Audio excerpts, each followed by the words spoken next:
So what do you do when the economy starts to tank and you're hearing all these things of a recession's coming and everything's going to fall apart and all your clients are going to stop spending money? How do you handle this? What do you do? What's the right strategy to get through a potential recession as a contractor? The reality is a lot of contractors go bankrupt, belly up, and out of business when a recession happens because they're not prepared. They don't know what to do. But there's a few strategic moves that you can do for you and your employees, your business as a whole, and your family to get you through a recession. So when it comes to getting through a recession as a contractor, it really comes down to two different moves that you could make.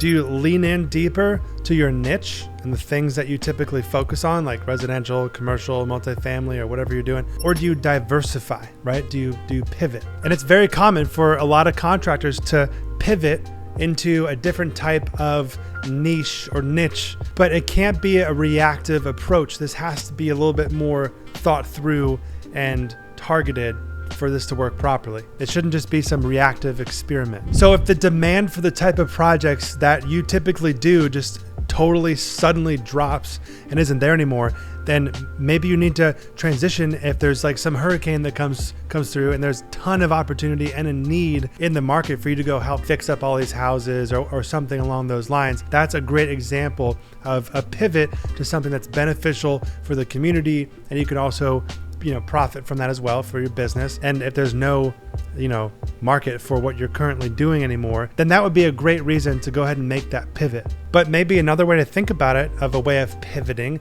would be to repackage your business in a different way. Like if you're doing room additions, maybe start doing kitchen remodels or something along those lines, to where maybe you can start offering more MEP services, mechanical, electrical, plumbing, and maybe some roofing. You could sub those things out if you aren't currently just think of some ways where you can kind of pivot the business a little bit to where you can take on an additional scope that maybe you haven't thought of before. But like I said, pivoting has its own level of risk. And so a lot of contractors that do make it through the recession actually double down on what they know they're good at, and they become the best.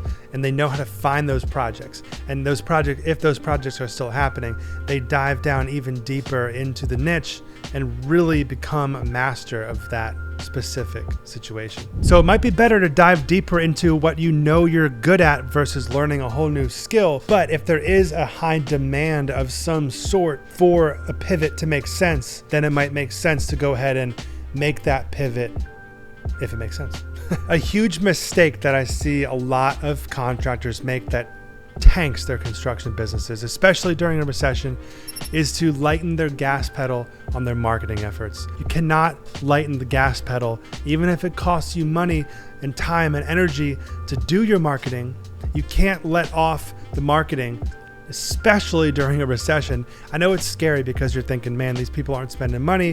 The economy's going down. What do? I'll lighten the gas pedal, the spend on marketing. But what you need to do is keep it where it's at, or even increase it more, even if it costs you more money, because that's the very thing that provides you sales, which provides you money, which helps you stay in business. And this is good for you because other contractors might be scared to spend money on marketing during a recession because they want to hold on to their cash, which makes sense, which is more of an opportunity for you because you're going to be the shining star. You're going to be out there. You're the one doing the marketing. You're the one not letting up. They're going to see you. The clients are going to see you as the shining star. That's the option for the contractor I'm going with. They seem to be doing well in spite of the recession. Then you're going to come busting through the recession on the other side as this guy who made it through, and you're going to have all these new opportunities, and life's going to be good. So stay consistent with your marketing.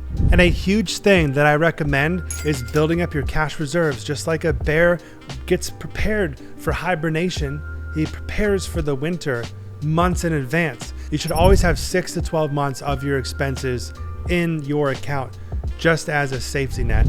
But if you don't have this, get started now, because when a recession hits, you do want to keep as much cash on hand. Don't let up in marketing, like I said, but you want to have cash on hand to cover your expenses. And when it comes to overhead, it's really best to lighten the load, trim the fat. You know, don't let up on your marketing, but maybe there's this position that you have, this employee that you have that really isn't quite the right fit, and they're just burning the clock and they're eating your payroll and it's not really working out. Maybe there's subscriptions that you have that you don't need. You could just go ahead and get structure.com and get rid of all your other subscriptions, because it literally does everything. There's so many other ways that you could look at, pull up a profit and loss and look at every month and say, well, what are we spending? Where is all the money going? And trim the fat as much as possible. Do we have equipment that's idle? Could you sell a piece of equipment? You know, start thinking outside the box as far as things you could sell, liquidate, and things that are burning your clock and your wallet, because those are the things that are going to eat you alive, especially during a recession. But be careful trimming too much fat, because you don't want to get stuck into the thing I always talk about firing all your employees and doing everything yourself. That's really not the goal, and I hope it doesn't get that bad. But if you do that, if you fire all your employees, you're not going to be able to spend your time on marketing and sales, which means your business is going to go under even faster. So keep the people that are good and that are, you know, doing the estimating, the project management, the admin, the bookkeeping, the superintendents. Keep those people and focus even more of your energy and effort on marketing, sales, networking, all that stuff. And one of the biggest points here for companies that actually make it through recessions is companies that have streamlined processes. Because if you don't have things dialed in, then you're actually spending more time, which time equals money, especially when you're paying people by the hour, even if they're on salary. You're burning through the clock if you don't have things extremely organized and streamlined. Because you want to really maximize the profit on all your projects, you want to streamline things and have low costs on project to make a great, healthy net profit, because that's what's going to get you through the recession. The only thing that's going to get you through is net profit. And how you do this is create standard operating procedures. Write down every role and exactly how to do every step within that role. Then people are going to know exactly how to do their position in a streamlined way, and they're going to have all the information at their fingertips. If you're interested in having me and my team help you build these things inside of your construction company, just go to jesselane.com and apply for coaching. We'd love to have you inside of Automation Blueprint. We're going to take your business to the whole next level. And if you found this video helpful, click that little thumbs up button down there, and we'll see you in another video. Peace.